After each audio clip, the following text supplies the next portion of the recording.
Time check. 4:31 ng hapon. Buksan na natin. Yun.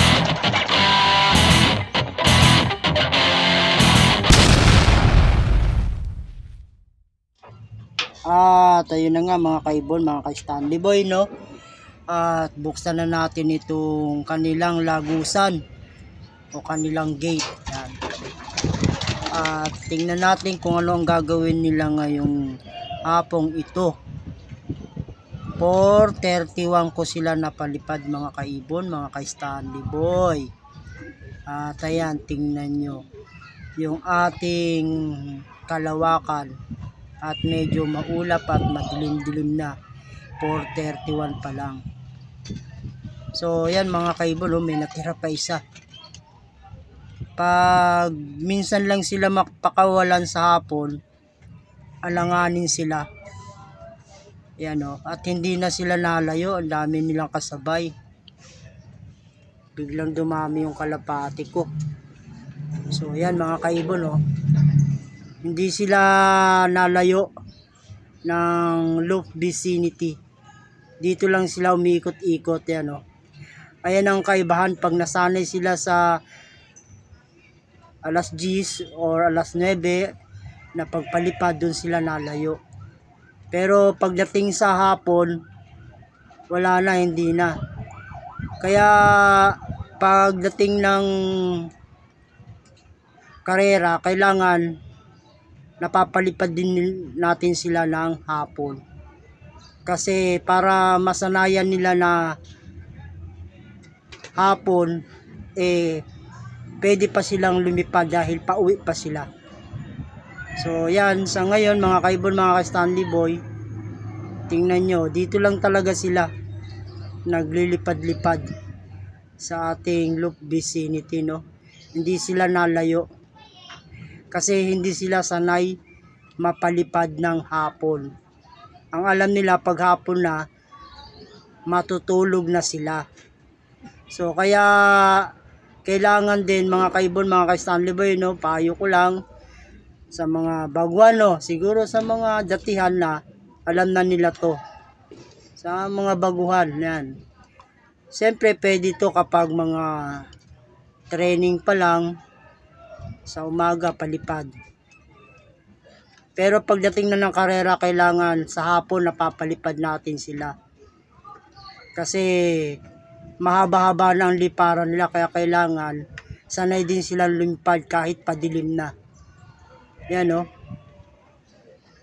Kita nyo, mas maganda nga kung medyo mas madilim-dilim pa dito, kasi nga pagdating ng karera, yung madiliman na panahon, alam nila na lilipad at lilipad pa sila.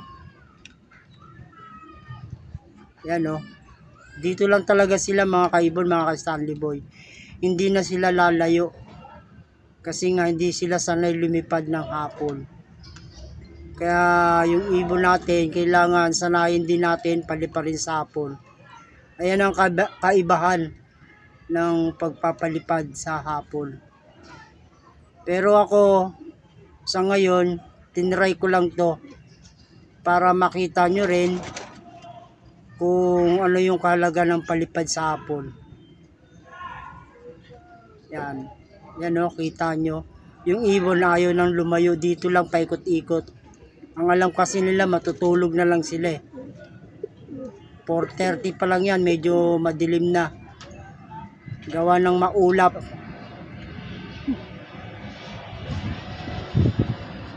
Oh, dito lang sila paikot-ikot mga kaibon, mga ka-Stanley Boy. Ayan, tingnan nyo. Wala na. Nagdapuan na agad. Ayan o. Grabe yung kalapati pag ganito. Kailangan natin silang masanay din. Pero ako nagpapalipad ako sa hapon, mga 5 pag may karera na. Kasi yung kalapati kailangan nilang masanay din lumipad. Kaya tong ibong ko, kahit ilang piraso lang sila nilalabang ko, umaabot hanggang dulo. Yan. Lalo na ngayon, 6 lang tong young bird ng South. Kaya kailangan pag-igihin natin yung kanilang stamina o yung tinatawag nilang karanasan o yung pagiging training natin sa kanila. Kasi dito pa lang sa loop, inumpisan ko na mag-training. Lahat pinag-aaralan ko yung galawan ng kalapati ko. Kagaya nito, ngayon lang ito napalipad ng hapon. Kaya alam ko na yung kalapati natin hindi siya lilipad ng matagal. Kaya ngayon pa lang inaalam ko na. Pero gagamitin ko itong palipad sa hapon kapag nasa last training na. Papunta ng derby. Para yung ibon na masasanay silang lumipad kahit medyo madilim na, lilipad pa rin sila.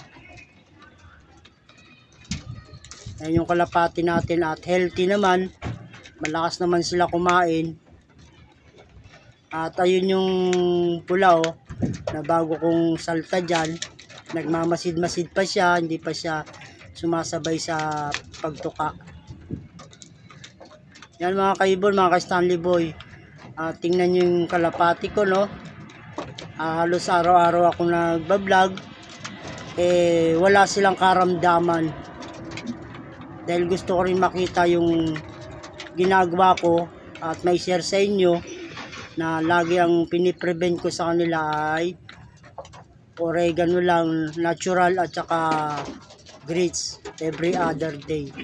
Ganun lang gawin natin mga kaibon, mga ka-Stanley Boy. At yung tubig, pinatining yan sa buong magdamag para hindi siya nahaluan ng kasi yung tubig may chlorine yan yan, bali sa magdamag na patining wala nang chlorine yan, bumaba na, kaya natural na rin yung tubig, walang timpla.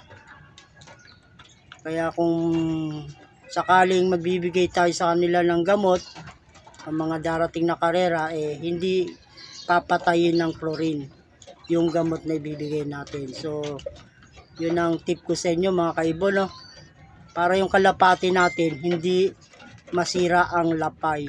Napaka-importante yung lapay ng ibon. Diyan sila kumukuha ng lakas. Kasi pag humina yung lapay nila, diyan sila nagkakaroon ng karamdaman. At hindi tatagal ng liparan.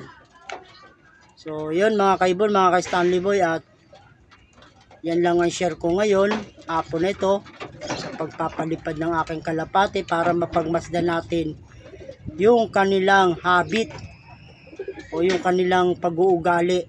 Kita nyo naman, hindi sila halos lumipad ngayon.